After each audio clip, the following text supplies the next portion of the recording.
Welcome to Design and Dialogue. I'm really excited to have with me today some old friends. Billie Tsien and Tod Williams, architects here in New York, of course. And it's a great pleasure to welcome them to Design and Dialogue. Hi, Tod and Billie, how are you? Hey, Stephen. All right. All right. Hi. Great to see you. Thank you so much for joining us this morning. Of course, we know, and I know personally, a lot of your great projects, and I visited the studio and spent some time with you. But I was really happy to discover a small documentary, very short documentary film on your website recently that I encourage everyone to have a look at after this talk. Some words that come to mind about your practice, which I'm actually borrowing from your team in the studio, are craft, permanence, grace, porosity, non-linear, grounded, family, genius, and insane. That's genius is You know, on those TikToks where they go like, right. I broke my fucking nose. Jesus. Domestic violence. Jesus Christ. this, Yeah, insane. Yeah. No, I've got a broken fucking nose. Okay, sorry. Okay. Okay, so anyway, I just bring those up because those are some, I think, really interesting starting points to kind of enter into the work, and some references I think that we should sort of consider as we go through and have a look. But of course, you've been practicing for quite a while. Billie and I met when I was in college, and you came to speak at the Illinois Institute of Technology. And that talk really made an impression on me. And so I had to approach you after the talk, and we've been talking ever since. So I'm so glad to have you here this morning and to talk in a more, well, I don't want to say professional way because, but you know, to hear from you about your arc and about where you're headed. So let's, shall we begin the slides, and maybe we can start to understand a little bit about your origin story. Great. So I'm going to take the screen. Well, I'm glad you mentioned the meeting Billie first. Billie was out there, and I don't know how many years ago, but I was aware that immediately struck up a friendship, and that was a very, very nice thing. Yeah. It was a great deal of joy, and I think made a connection to New York when you were out in the boonies, I guess. Once I shouldn't say that. Illinois. Chicago. Okay. Chicago's not the boonies. Yeah, I come from Midwest, so I like that area. So one of the things you talked about when we talked before this discussion was a little. You said origin story. So we're actually going to talk about some things that happened and that we did in the beginning of our work, and how that continues to feed us or teach us or lead us. Well, this shows the overlapping of hands. My hand upside down, Billie's right side up. And we've drawn this mixture because we believe that the work comes from two hands and from many hands. Always many hands. Of course, you've seen other people do this kind of thing, but the scale difference is very, very interesting. That image is somehow very romantic as well. You know, so when we talk about your origin story, I guess what my first question would have to be is, how did you come to be partners at Tod Williams, Billie Tsien, architects? And funny you asked that. Professionally and in life, I suppose. So this next image is, of course, located in Carnegie Hall. And when I finished architecture school knowing nothing, one of my teachers said, you should go see Tod Williams. He's in Carnegie Hall. And so I had a partner at that time, but we were beginning to separate. His name was Stephen Potters, and Billie came up to the studio. I don't remember you had an appointment, but anyway, I don't think I needed an appointment. That's true. There was no point for an appointment. But I had lived in Carnegie Hall for about 5 or 6 years. Actually, that arrow should point to the level above that, the one just below the cornice, because after the first studio I had in 1005, which was lower down in the building, I moved in there because people could live and work in the building, and they did. And many, many studios were 160 to be exact, packed in around the main hall because Carnegie believed that the main hall needed the support of artists and their income. So it was a really very mixed and interesting building with people who were in the sort of more traditional things that you imagine Carnegie Hall sort of supporting. So there were certainly musicians, there were bow makers, and also ballet classes, also people auditioning. And this is an image that was taken by Joseph Astor, who's a photographer and filmmaker, of Don Shirley, who was the subject for the film, The Green Book. The Green Book doesn't begin to do justice to the elaboration of Don's apartment, which was 3 floors below us. So clearly it was an interesting and crazy building. Can you give us really, what year this might have been? well, I moved in 1973, and Billie came to work for me in 78. Yeah. So it was still a young practice. I had been practicing. This was our floor. We had the very top floor of the building, and we climbed up the stairs. The elevator stopped a level below. We climbed up a metal fire stair, and then entered the building. When I first moved in, I shared it with a partner and a model maker. They left, and this is us just days before we left the apartment in 2008. So well, we got evicted. Everybody got evicted. So from basically when I met Billie, well, I think we didn't really move in right away. No, not at all. That was inappropriate. But within a couple of years, I would say by 1980, we were living together, and then we stayed there to 2008. So I guess that's 28 years. Yeah, we moved our studio. We ended up living here. This is a very odd picture, but that was the only room that our son had. So as we were getting evicted, he came back to sort of pose in his room. In what was his room, otherwise known as a closet. A nook. No. It was 4 by 4 by 6.5 feet long. This is what you do in New York. This is what you do to your children. Yeah. Such a different New York, I can say. Billie and I climbed up a rung ladder that I put in there that came from access to subways every single day to go to sleep. And our bed, literally, there was no railing to it. We slept in this bed underneath the skylight. It was amazing.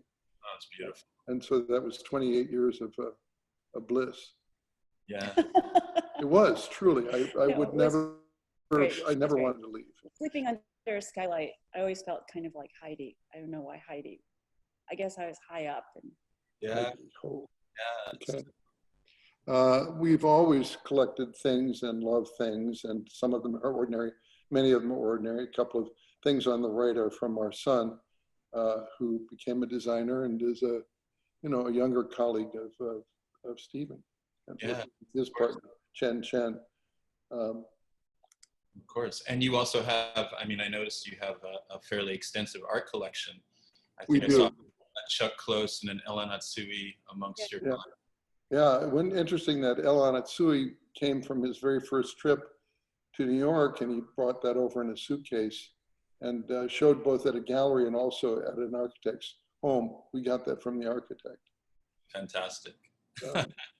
So this next project, Domestic Arrangements at the Walker Art Center, I believe I saw this in person when I was in college. Yeah. And I want to tell you, somewhere here in my library, I have there was a small pamphlet, if I'm not mistaken.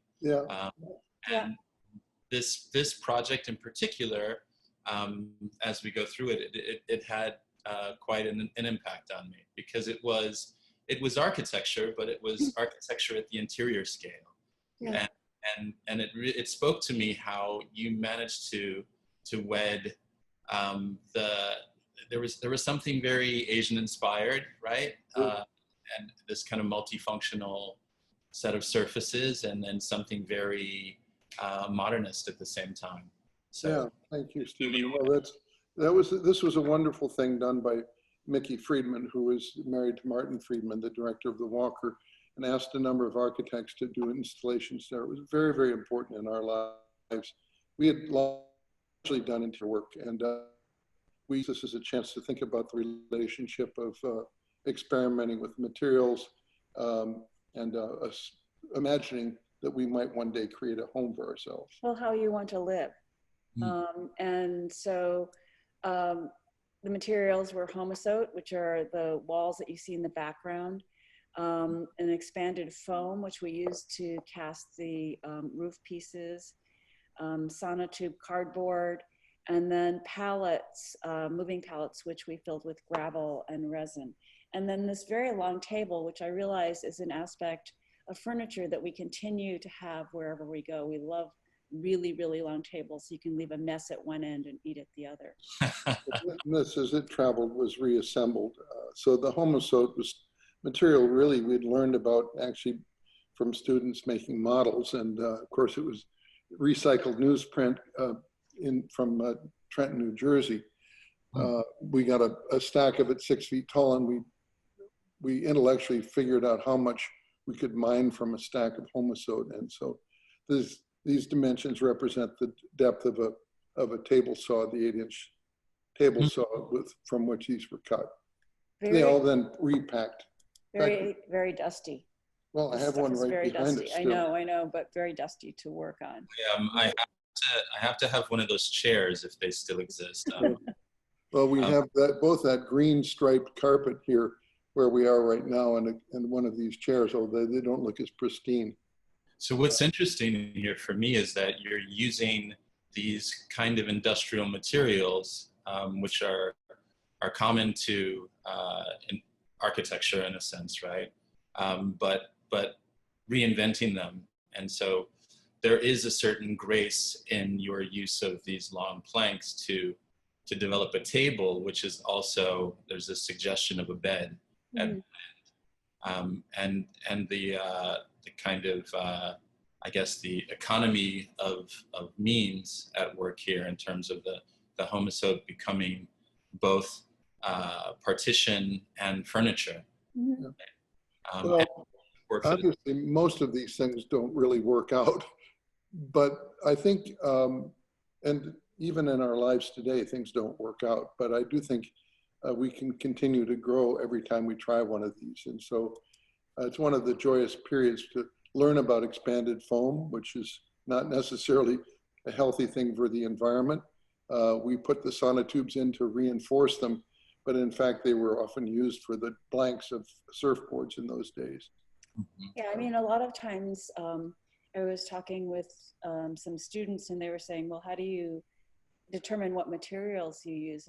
And I said, it's really about just looking and seeing. So it's not anything that's ever predetermined, but we were in California and we went to see this guy making surfboards. So, but you know, it's also has to do with people in the studio. Yeah, I mean, absolutely. this, for example, we often give in a small project like this over to another assistant in the studio. It was Annie Chu that worked so much on this. She as an architect, and Rick Gooding, but really Annie at that time.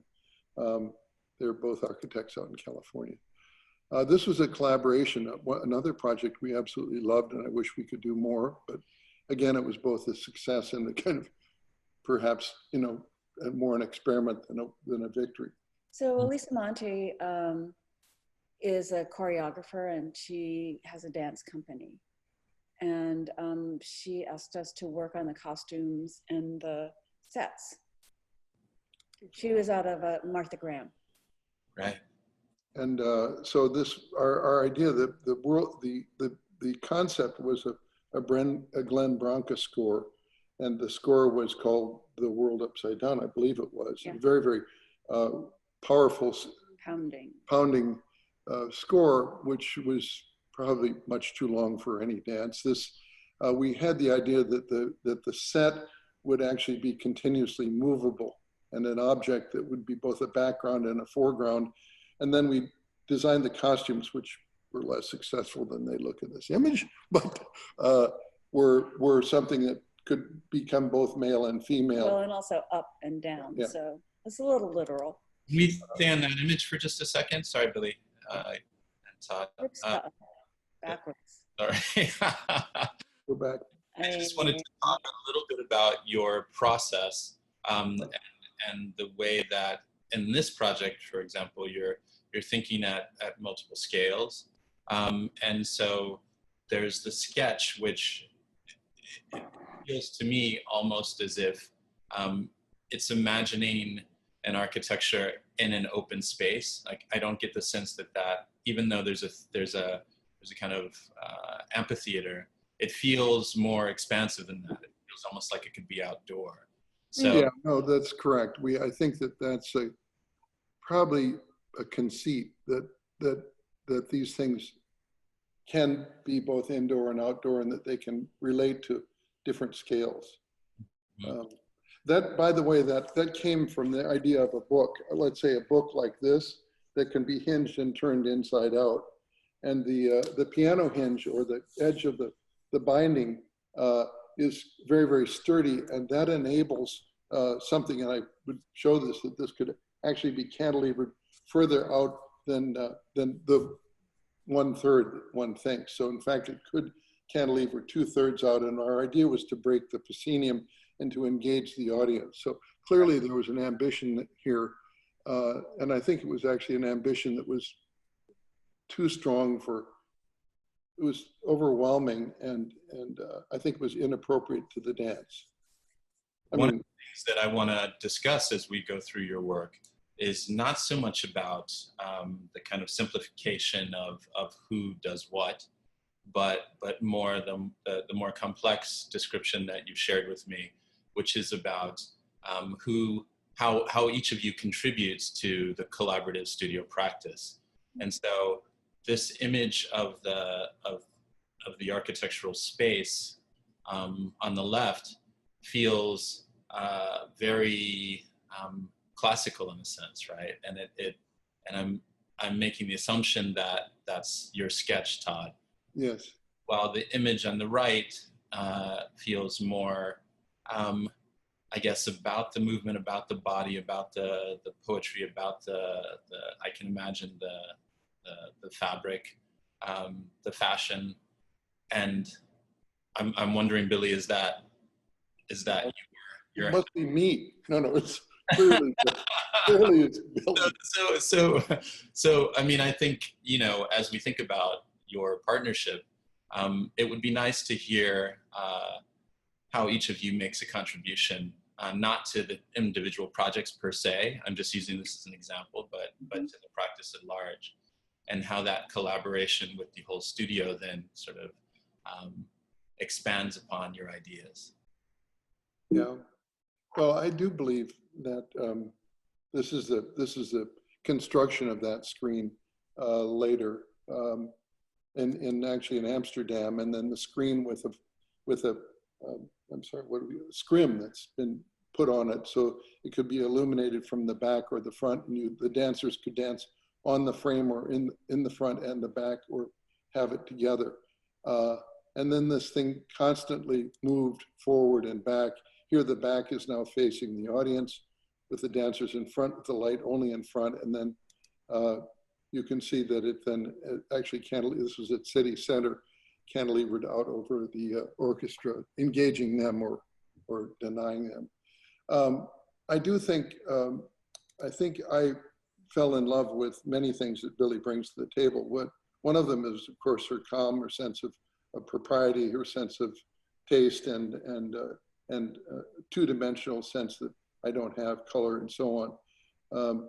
But just because I fall in love with that in a way, I think I hold that as some hidden part of my world that she powers up, and obviously, and I think probably the same is true with Billie, this more typical architectural male sort of, how is it constructed? What is the structure stuff?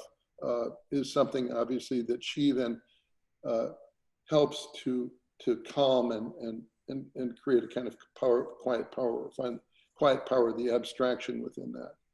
Yeah, I mean, I think it's, the balance of opposites. I mean, I'm a very, very big reader. Fiction is very important to me.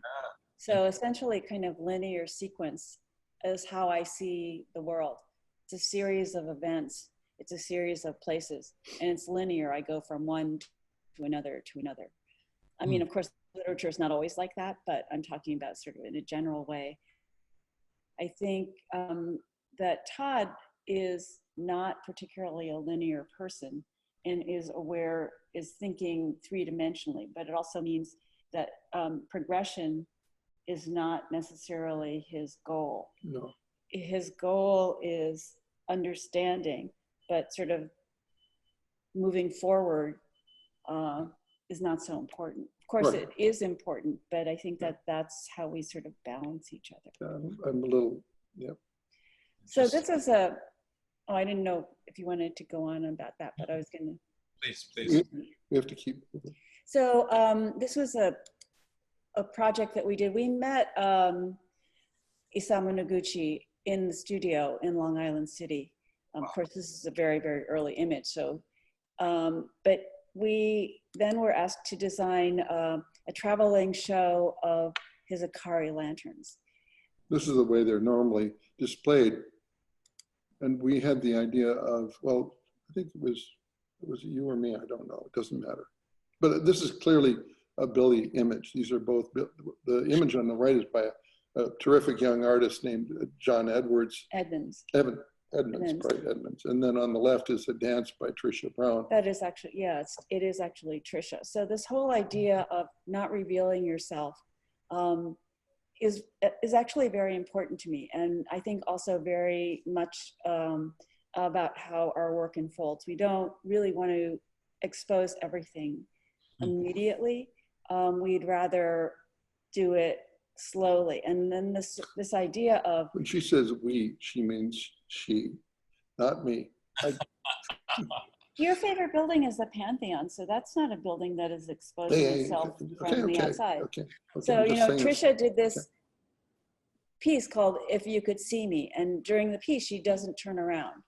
And John Edmonds has done a series of portraits of young men, young Black men, who choose not to necessarily turn around. And to me, they're both so beautiful.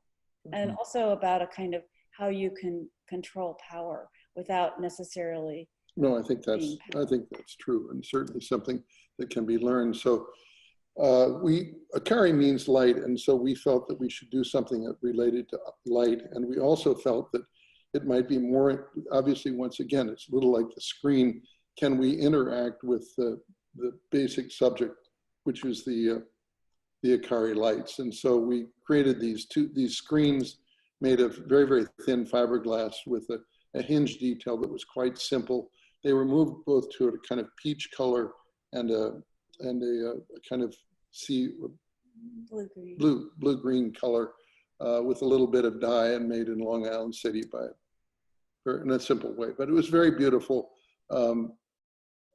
Yeah, it actually was very beautiful, and it was actually worked quite well because they're fairly transportable, although they were imperfect castings.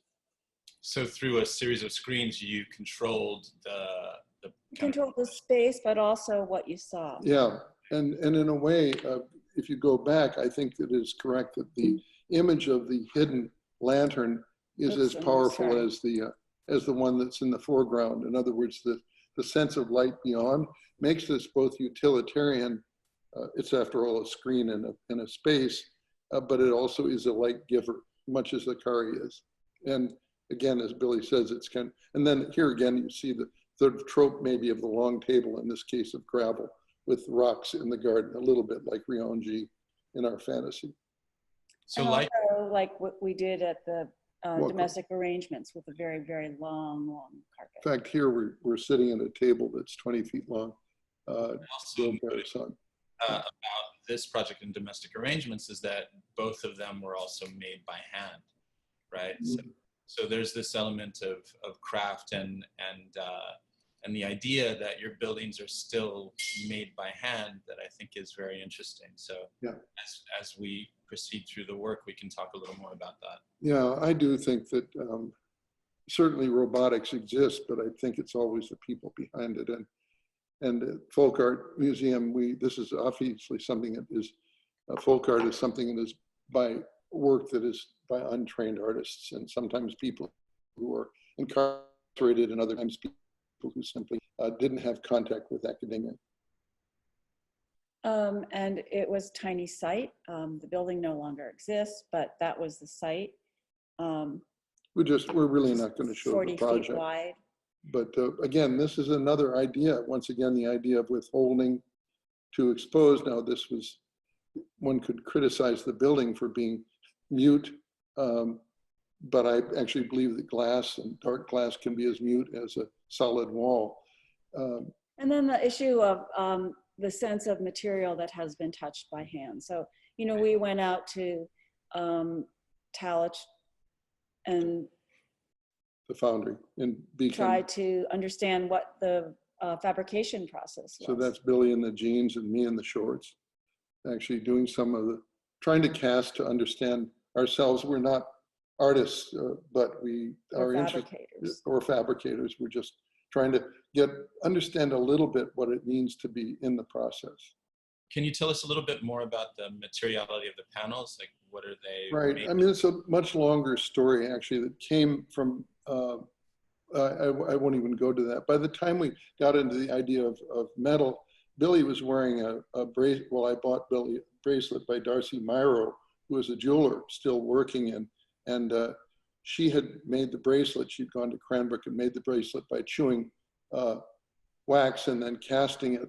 And I thought that we thought that something that was so visceral as that might be interesting, and how large could we make it? We first tried aluminum and later began to experiment with warmer metals. In this case, it's tombasil, which was, we found out was a relatively quite inexpensive bronze that you could get in ingots that was used primarily for fire hoses and stuff like nozzles. And boat propellers, because the project architect, Matthew Baird, grew up around boats, and so he said, well, this is good for weather. And then we went to Talich and they were happy. We said, well, how do you, instead of a closed cast, which gives you a more precise definition, can we do an open cast? So the first thing we did was the metal up and poured on the floor of their foundries. The floor cracked, but the material came up in a very, very interesting way, like pancakes. And so really we did spend time with them there, and that experimentation at Talich was super important. It's similar to slumping glass, for example. Yeah, exactly. Yeah. You don't have a mold per se. The problem, of course, is quite uncontrollable, particularly in larger areas. So in spirit, with a sense of people making work that is not very polished or finished, I think the entire space was really conceived of as a place where one understood that certainly there was a sense of a kind of human connection. And the art was also much more accessible. It was cluttered, just like we like the cluttered art here. So this is one of the last images. This was the Taniguchi edition. And Taniguchi was making that edition, and then obviously the Museum of Modern Art. So yeah. So the weathering was maybe a little disappointing to me. It actually needed cleaning, in my opinion, after a while. It was a kind of cool and warm surface. What I think is most successful about it, and I'd like to know more from your perspective, is how this building has a dialogue with its contents, right? So the facade is somehow inspired by, as you mentioned, work that feels less finished. And so are you consciously thinking as you're developing concepts for a building, and you mentioned the jewelry maker and you mentioned the dancer, all these people who are part of your community, consciously thinking about how the architecture then is representational of its contents. Is that a reoccurring? We believe that, and of the people who make it, but there's no quite, we also are interested in contrasts. And because we're required to make some pretty technically exacting buildings, we have to assume that a good deal of the building will be rigorously produced and technically produced. But somewhere we need to find that humanity. And the more we can do that, the better we think our buildings are. The humanity of the natural order. Well, I mean, it's very much like the traditional rug makers, and then leaving a small sort of mark of imperfection. So you understand one with the presence of the other, and you appreciate one with the presence of the other. Should we hold for a moment on this image and talk a little bit about the demolition of the building? And I know that this is... I don't want to talk about it. Sorry. Okay. You mind? Billy, you want to talk about it? Well, we don't. We haven't gone to MoMA since. I'm sorry, and they asked us whether we wanted to save the panels, or reuse the panels, and I wasn't able to even answer the question. And can you tell us what year that was? It was 2013, so it lasted for about 12 years, and I don't. It's too complex a subject. It's hard not to blame others, but it's hard not to blame myself. So, okay. Yeah.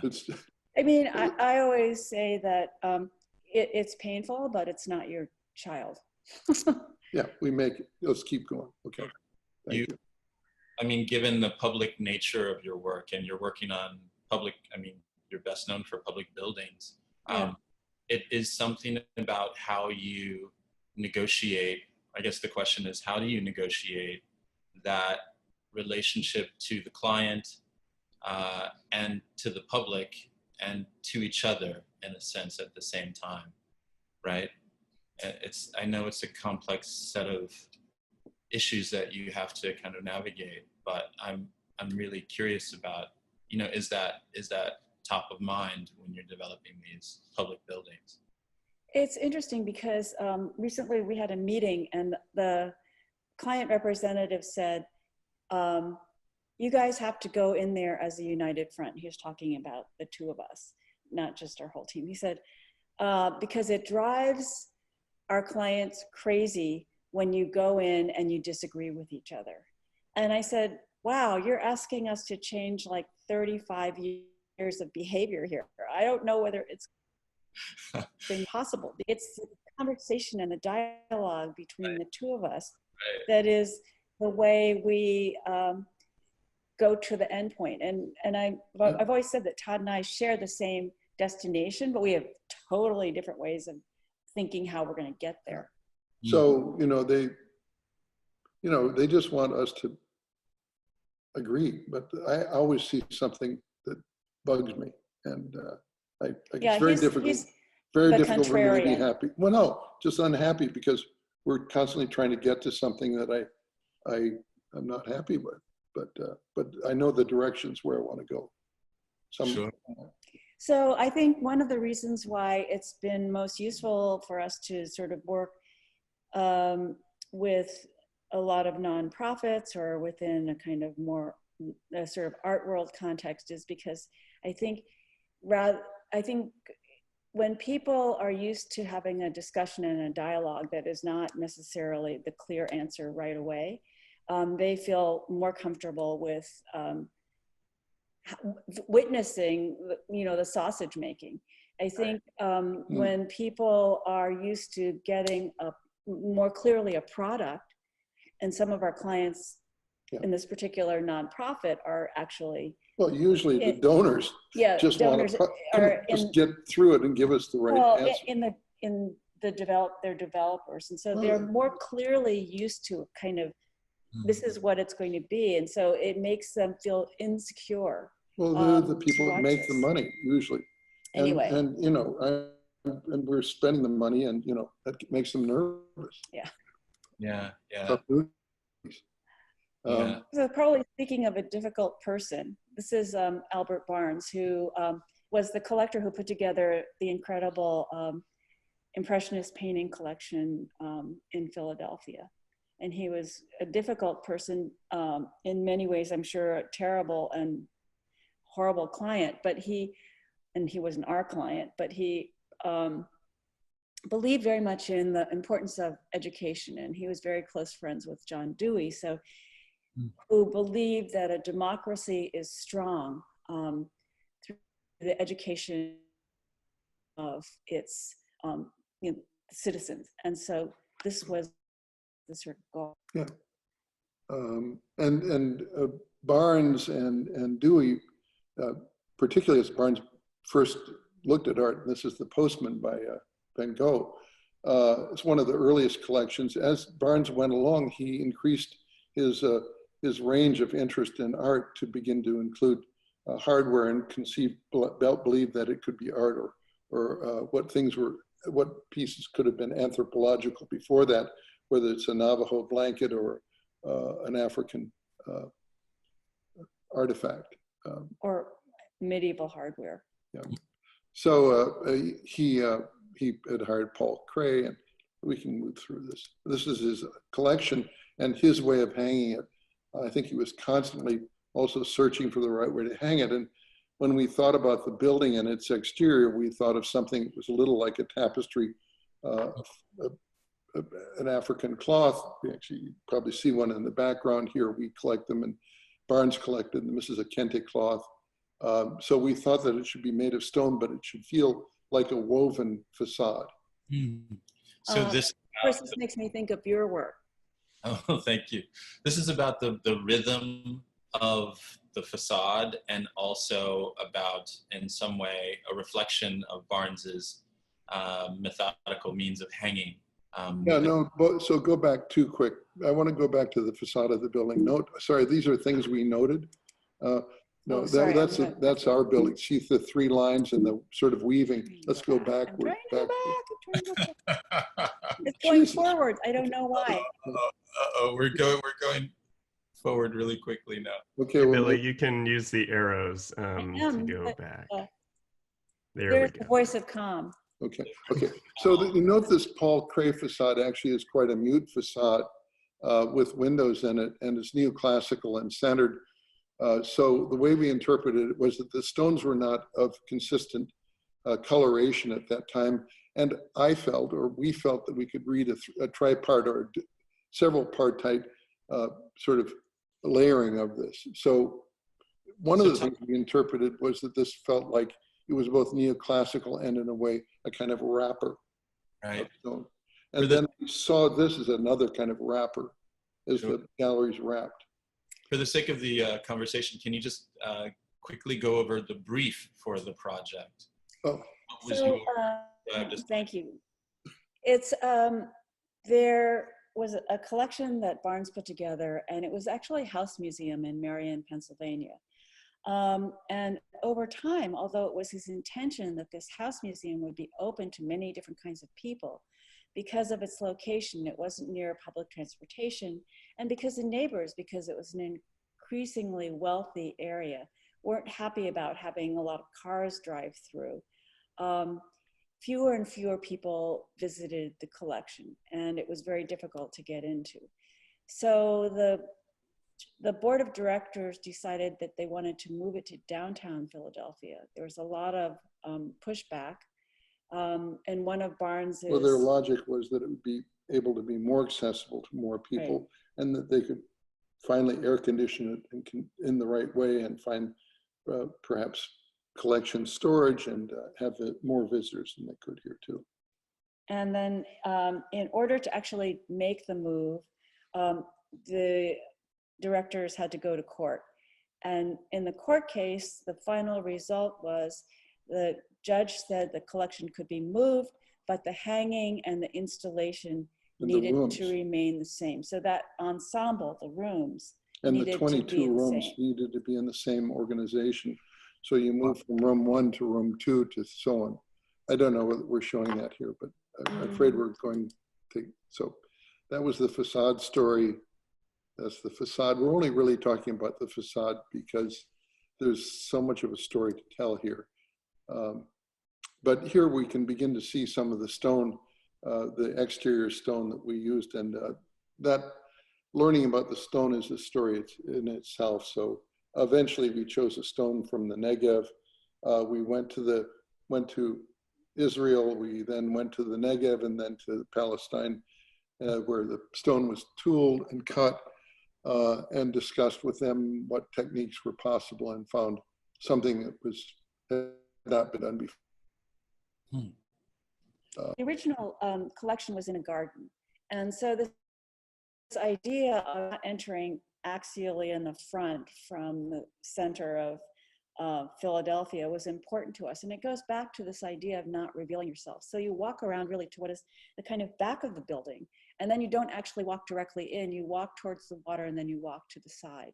So there's a whole sense of a kind of sequence of passage.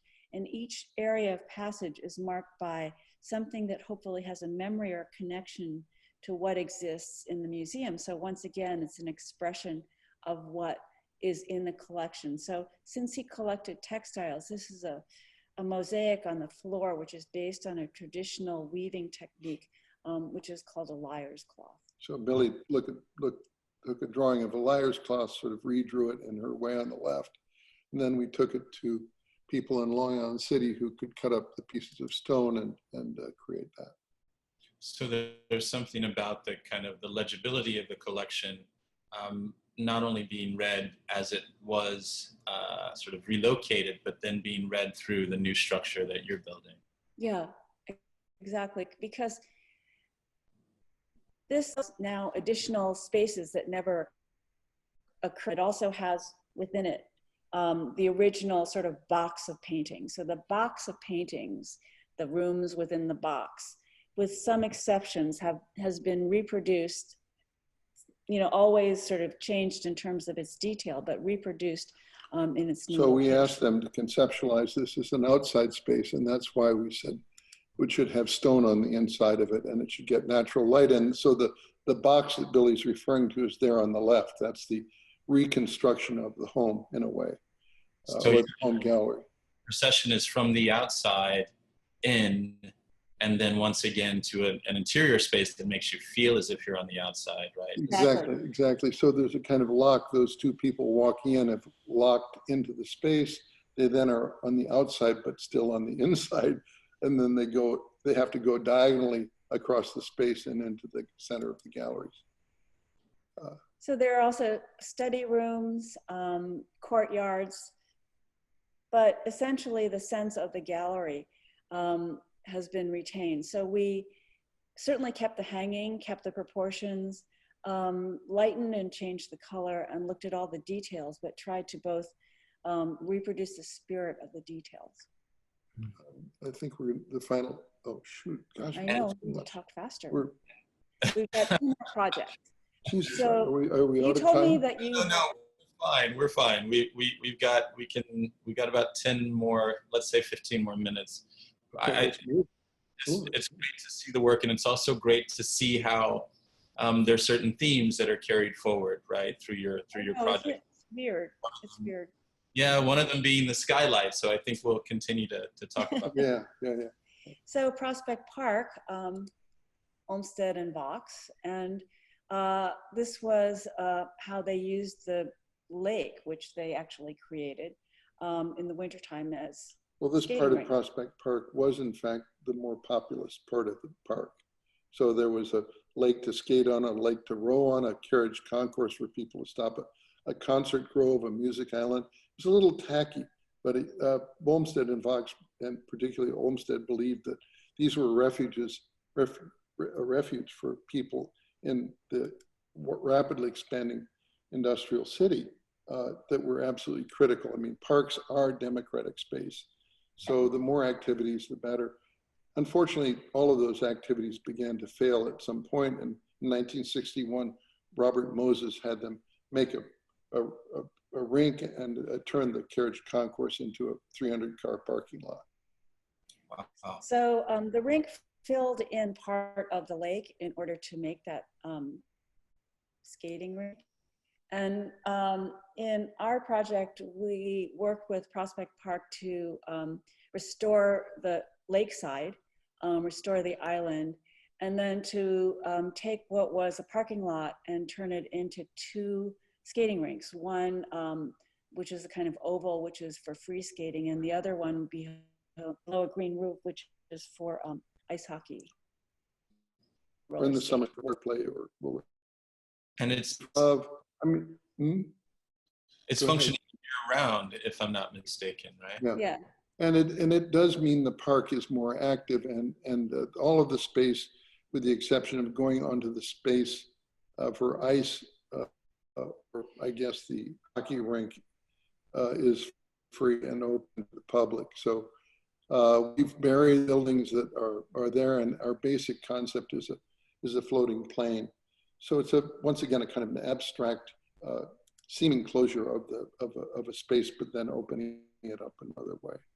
We're very much in it not to feel like, but to feel like a series of walls that you pass through, which is kind of traditional way of moving around space in Olmsted and Box Park. So we're using here a granite that's similar to the schist of Central Park and Prospect Park. And here you're walking between walls, and you're walking next to a building which is actually buried under the earth. Right. And then the ceiling, the ceiling, the whole canopy is held up by columns that are not at the corners and are not aligned, so that it seems to float, and thus the plane becomes a picture plane. And our idea was to take it from the marks of skaters, but if you look carefully, we actually looked at a late de Kooning painting, and said, yeah, figures in the form. Sorry, that's the cheat.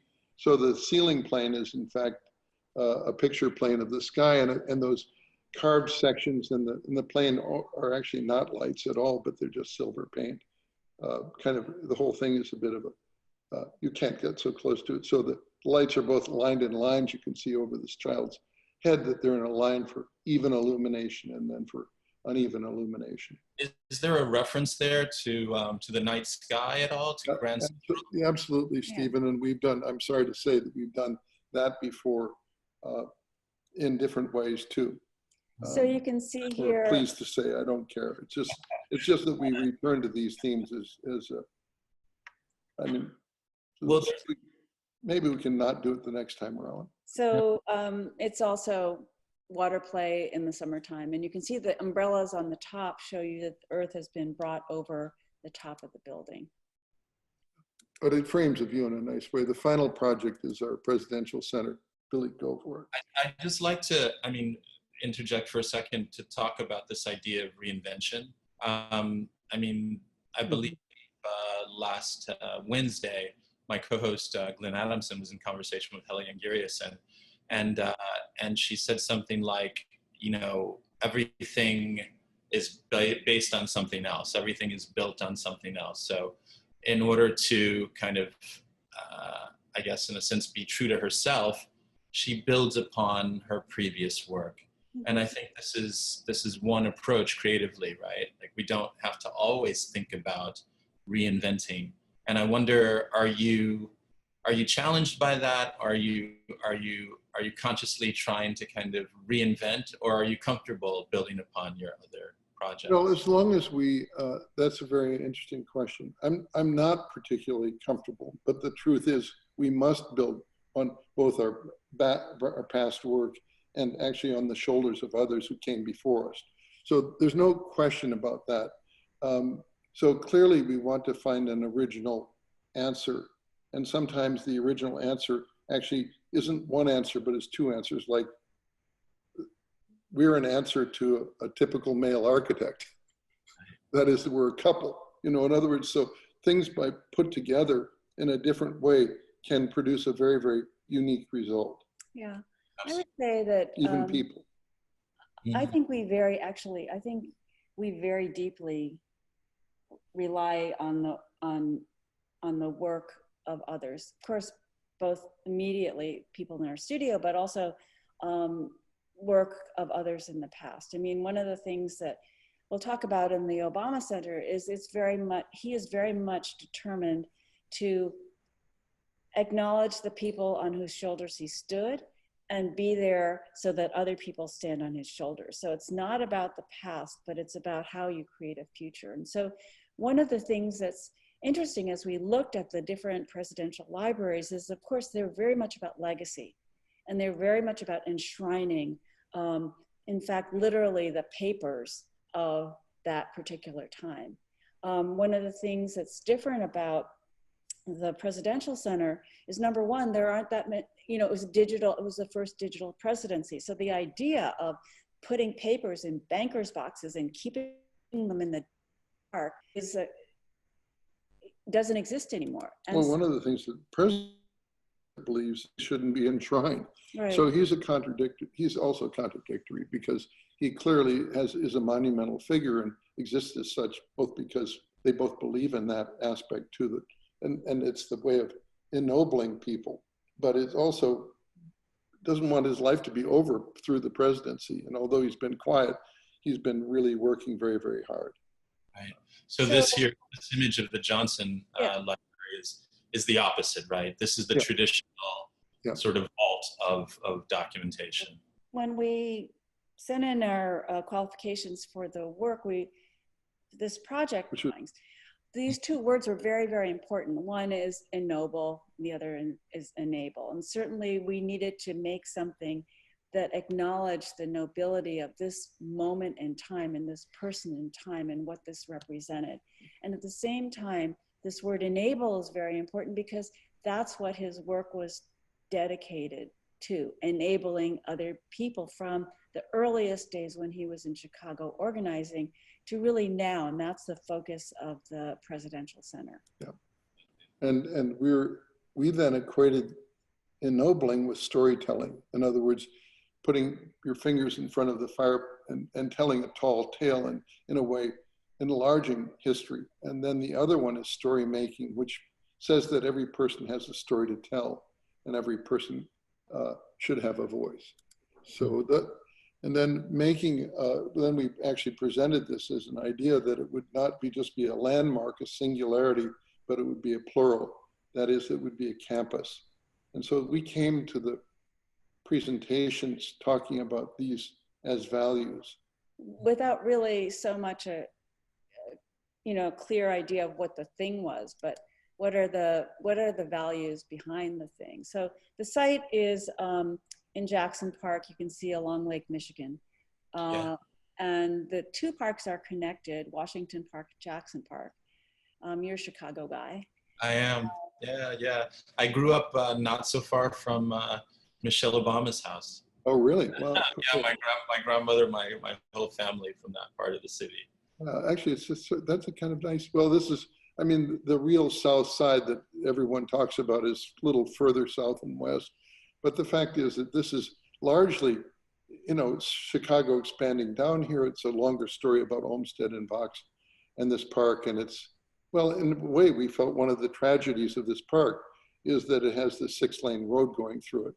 And said, if we're going to put the Presidential Center there, we got to get rid of the road. We can turn it into a bike path or whatever, but cars have to leave the park.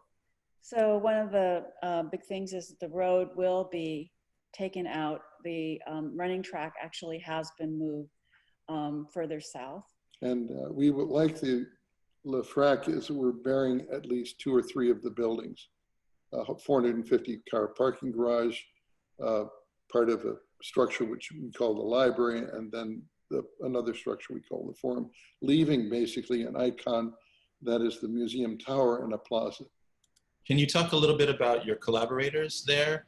Are you responsible for landscape? No, not at all. That's Michael Van Valkenburg, who's done Brooklyn Bridge Park, and Michael is and his team are incredibly powerful. And Michael is I would say, is extending the Olmsted legacy of making sure that parks are for people more than any other person we can imagine. Yeah. He's also a plant guy, which is what Olmsted was, what sometimes irksome people is there's too much activity in a park, but just go to Brooklyn Bridge Park and you'll see it's really for all people and amazing. And that's what we hope this will be. This park today, when we were there, when we first started walking the park, there might be 2 or 3 people in the entire 20 acres.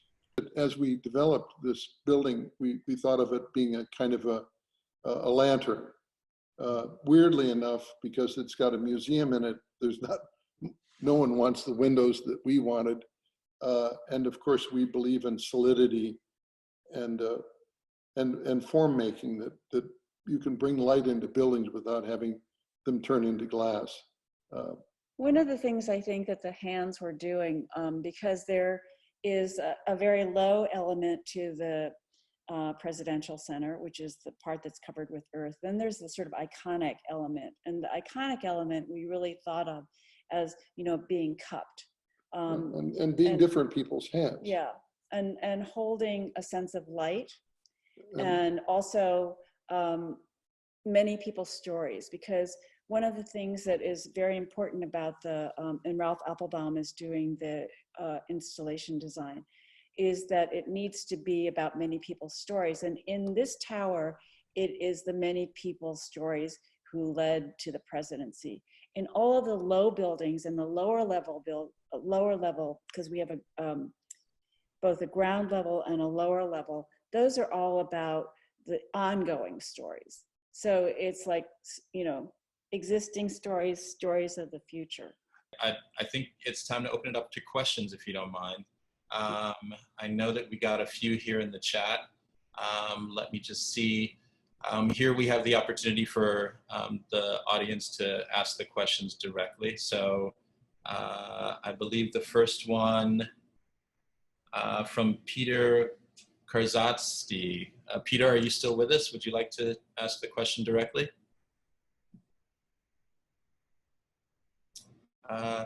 Peter wants to know, for many, the word craft has very specific meaning, often placing the practice in a secondary role to traditional visual art and architecture. Can you share your notion of craft and the role it plays within your work? So that's, yeah, that's kind of a big question. we probably answer it differently, but I mean, first, I think every person who builds something with care and love is a craftsman. That's where I go.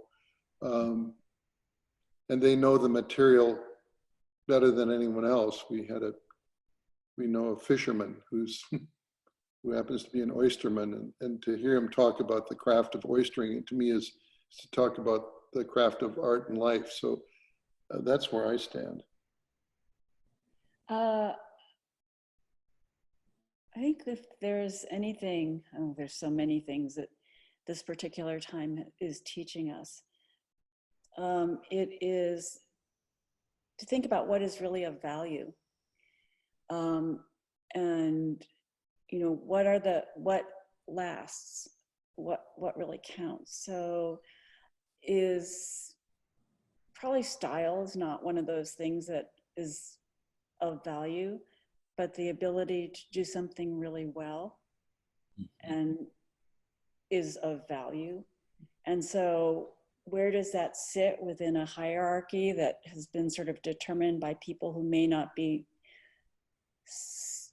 so much in charge of things? Because I think we are all much more in charge of how we value things. I think that's going to be a shift. Well, yeah. It's a big question, as you say. I mean, nothing lasts. I mean, we don't last, and our buildings do go down, and our the beautiful objects we make, many of them don't last too. So I think it's sort of believing in the enduring, even though our lives are ephemeral. And it's something about the representation of ideas, right? That the ideas endure beyond. Yeah. But the ideas are passed on, as we've, and everyone has the ability to seize the idea and make it theirs. I also think that there's, we understand how actual true service is very noble. and we're recognizing the service of more different kinds of people. So craft is also, I think, intertwined with this idea of service, and that's a value. Yeah. Yeah. We don't, we believe that everyone is an artist. I do. Yeah. Yeah.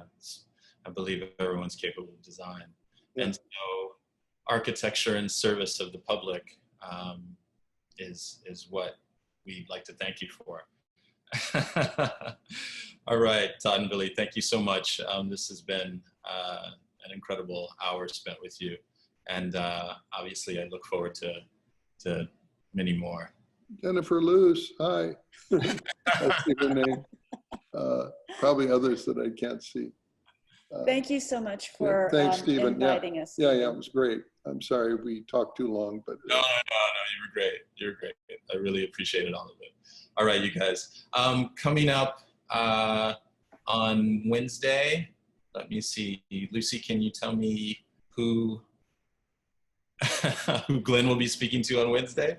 April Greiman. Okay, fantastic. So please join us on next Wednesday when my co-host Glenn Adamson will be in conversation with April Greiman, graphic designer extraordinaire. Okay, you guys, this has been Design and Dialogue. Thank you so much. Thank you. Bye. Bye.